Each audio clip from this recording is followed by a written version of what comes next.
Sadaasa 10 bara 2017 akka mooltaan kabajamtoota hordoftoota caffee miidiyaa oduu guyyaa irraa isin biraan ga'uuf qabannee dhiyaannee jirra. Hanga xumura oduu keenyatti nu faana turan affeerraa keenya. Waldaan dargaggoota caffee hojii gamtaa waliigalaa dhaabbata chaayinaa Suuzhuwaa Haaksaaing Envaaroomantaal Teeknooloojii jedhamu waliin marii gaggeesse. Pireezidaantiin waldaa dargaggoota caffee hojii gamtaa waliigalaa obbo Sanyii Dashuu dhaabbata chaayinaa kana waliin biiroo muummeetti bakka miseensonni boordii argamanitti akkaataa waliin hojjechuun danda'amu irratti mari'atanii jiru. Dhaabbanni chaayinaa Suuzhuwaa Haaksaaing Envaaroomantaal Teeknooloojii jedhamu kun hojii baajaajii fi mootoroota humna ibsaatiin socho'u kan oomishu ta'uu fi hojiilee isaanii garaagaraa hojii gaggeessan dhaabbatichaa Haayibing Jiang erga ibsanii booda waldaa dargaggoota caffee hojii gamtaa waliigalaa waliinis akkaataa waliin hojjetan irratti marii jalqabaa taasisuun wal hubannoo yaadarra ga'an. Gama biraan hanga waliigaltee hojii waliif mallatteessanitti kan itti fufan ta'uun ibsame.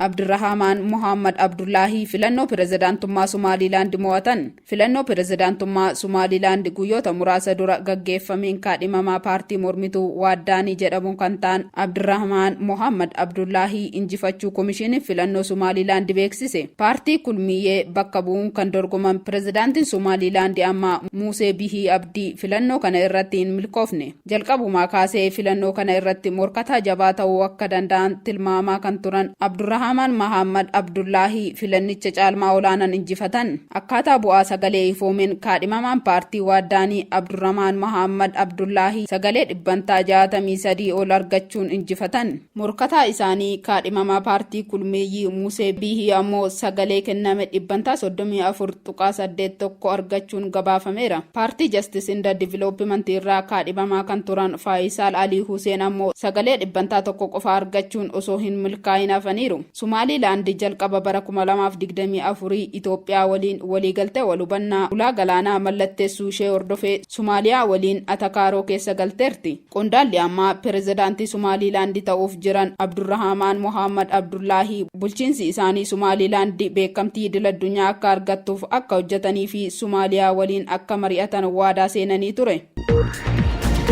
Baayiden abiddatti boba'aa naqan jechuun Raashiyaan deebii laatte.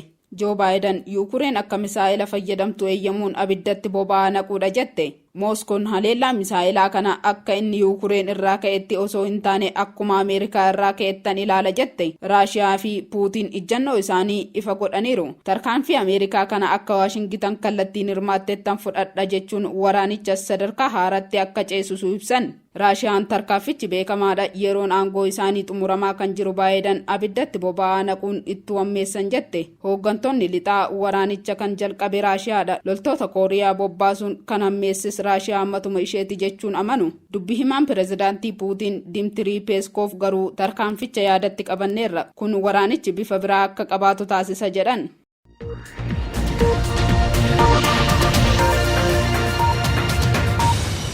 Egaan kabajamtoota hordoftoota caffee miidiyaa oduun guyyaa har'aaf isin biraan ga'uuf qabannee dhiyaanne kana fakkaata ture. Hanga xumuraatti nu hordofuu keessaniif galatoomaa jechaa qophiilee caffee miidiyaa afaan waliin turtii gaarii.